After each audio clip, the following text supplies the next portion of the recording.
Hi guys, and welcome to today's video.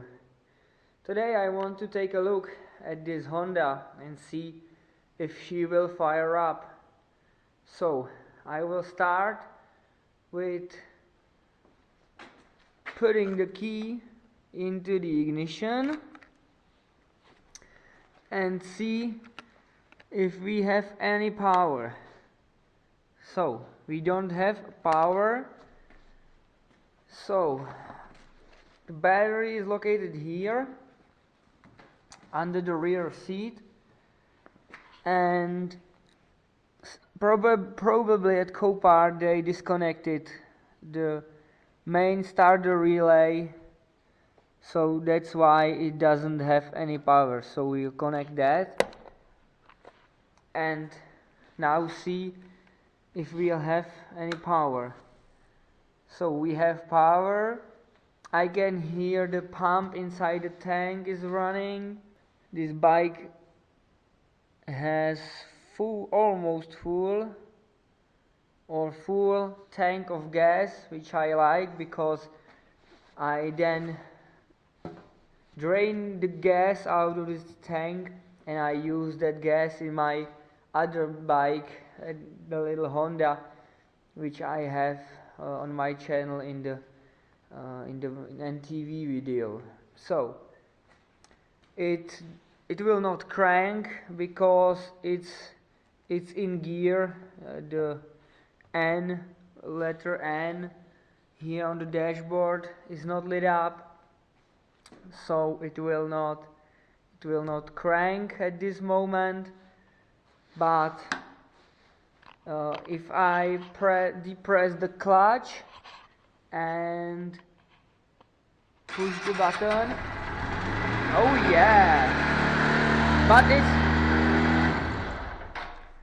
okay, it starts, but the RPMs are high, so probably there's a pinched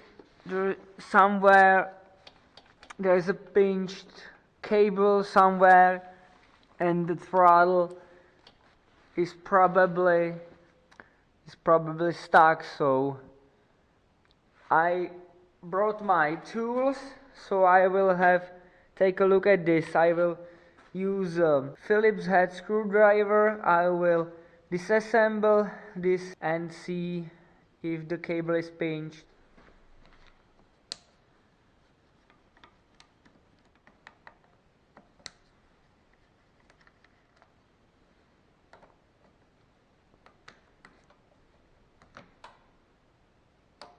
The cable is off. I will try again.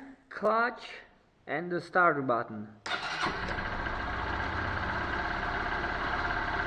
And now it's idling fine. 2000 RPMs, which is good. So what about the electricity on this bike? The switch for high beam is working. The indicators are not working because I think there is a missing relay somewhere. This is a plug for onboard diagnostics. If your check engine light is shining, you will plug your diagnostics here. Oh, here it is. This is the plug for the flasher relay, so that's why this bike doesn't turn on the indicators. And we have a puddle. I don't know if you can see that. We have a water in one of those indicators. So I will disassemble the indicator, drain that. Okay, it runs, but it still doesn't shift, so I have to take a look at the shifting. Here is the shifter, and you cannot depress the shifter far down enough to shift because the shifter is is bent and is hitting the little shift fork here on the motor.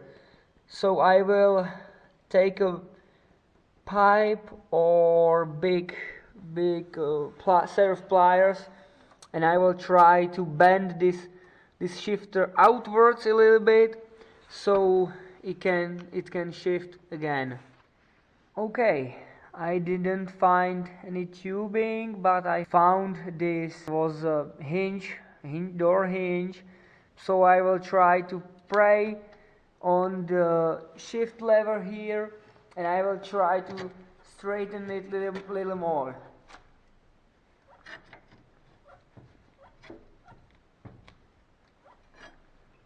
Okay, I think that should be enough.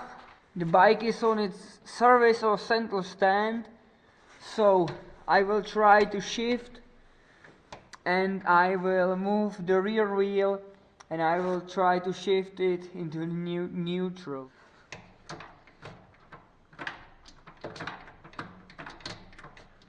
Okay, so it was at higher gear, it was like 4th gear. I think now we are in the 1st gear. The motor is engaged, tap a little bit up, and we are in neutral. And we are free rolling again. So let's see. Turn the key on. Yes, indeed, we have a neutral. So now it's just a matter of pressing the button.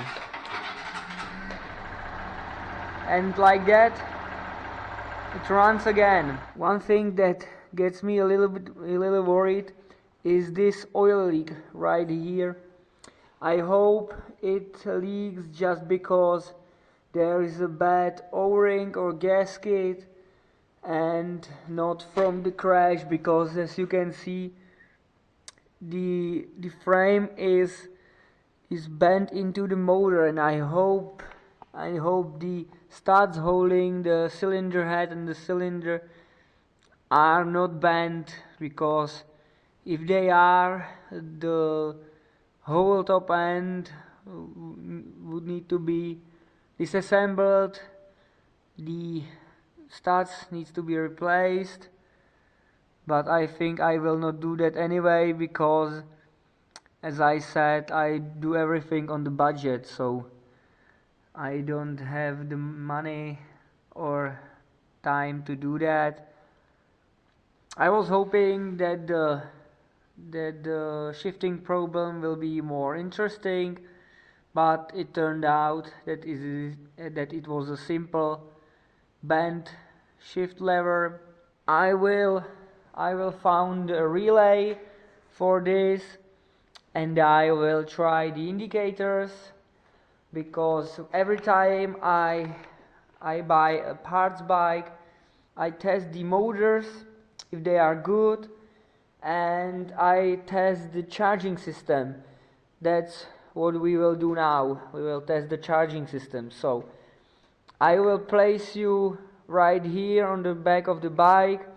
I will remove the front seat, remove the battery cover, and I will use my multimeter right there, and we will see if this bike is charging properly. I think it should, because it's new, it's 4 years old, one owner, so it has 27,000 kilometers. So if you divide 27,000 by 1.6, you will get the mileage. So the seat is 10 mm socket, one on the right side, one on the left side.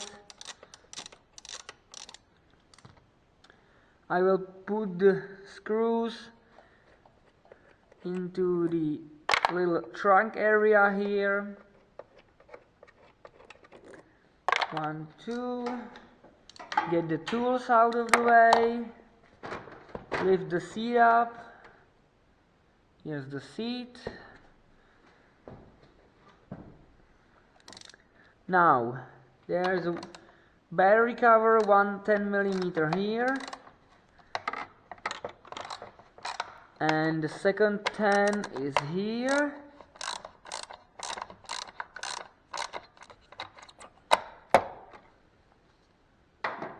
Take the cover off. Take the cover of the positive terminal of the battery. Get the multimeter.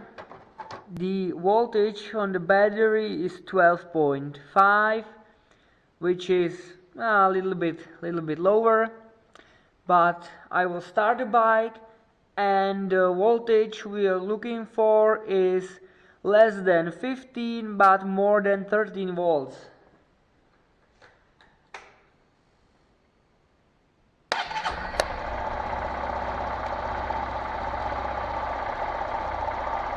And we've got a 14.47, which is very well, it's very good.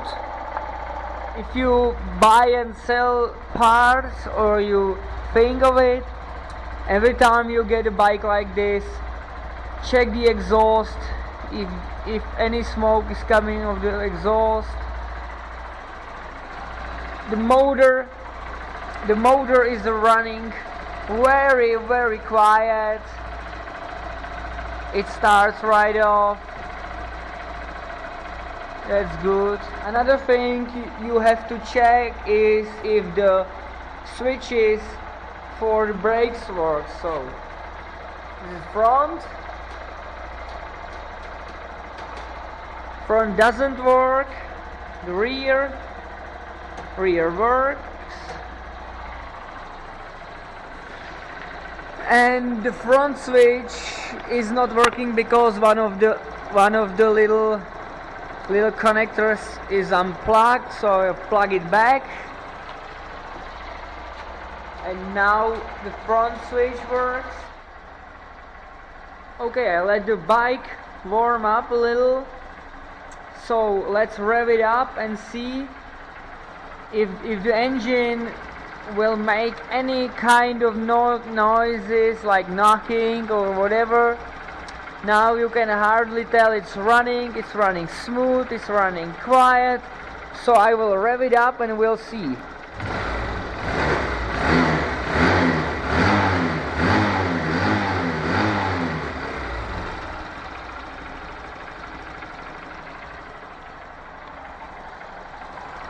I think we're fine. The oil leak is not getting worse, so I think it's a small leak. I will test the flashers, the indicators. I brought some spare relays. This one is 10 watts, this one is 21 watts, and this is the electronic relay, which can handle any type of indicators by watts. So I will plug the relay in, and we'll see if the indicators will work. Okay, I drained the water from this one indicator, and as you can see, it's working, but this is the only one. The right side doesn't work, and the rear one doesn't work either, so I will have to take a closer look at that. I found the problem with the other side, so other side is torn away from the bike, so there's no point to test that out because we know what the problem is, and this bike will go for parts, so I will not bother testing that out. So this will conclude the video. Thanks for watching, have a nice day, and see you in the next one. Bye. Oh, and I forgot, while I was preparing this order for my customer, he wants airbox and brake reservoir and the clutch holder for BMW 800. I forgot to talk money-wise about this bike. I end up paying for this bike after the fees, after the expenses for diesel fuel. This bike end up about $560, which I think it's not bad, because the engine, I will be posting the engine for $450. The rear tire is like $25. These mirrors, they are like $25 a pair. I have levers, which is $5 a piece. This switch on the handlebars, that's like $25 too. The gauges, that will be like $80. The pump in the tank, that will be like $100. And this license plate holder, it's like again $25. These turn signals or they will be like $40. And by the way guys, the main reason that I started this channel is to map my life journey. But the second reason I started it, I will ship the smaller items to the US. So if you want some of the parts, I have like 3,700 different parts right now. So if you need some of the parts, for example, I have the CBR 900 Fireblade here disassembled, and I remember that I sold and CDI unit, the ignition box for Honda VT600 to California last year. So if you want things like this gauges for $100,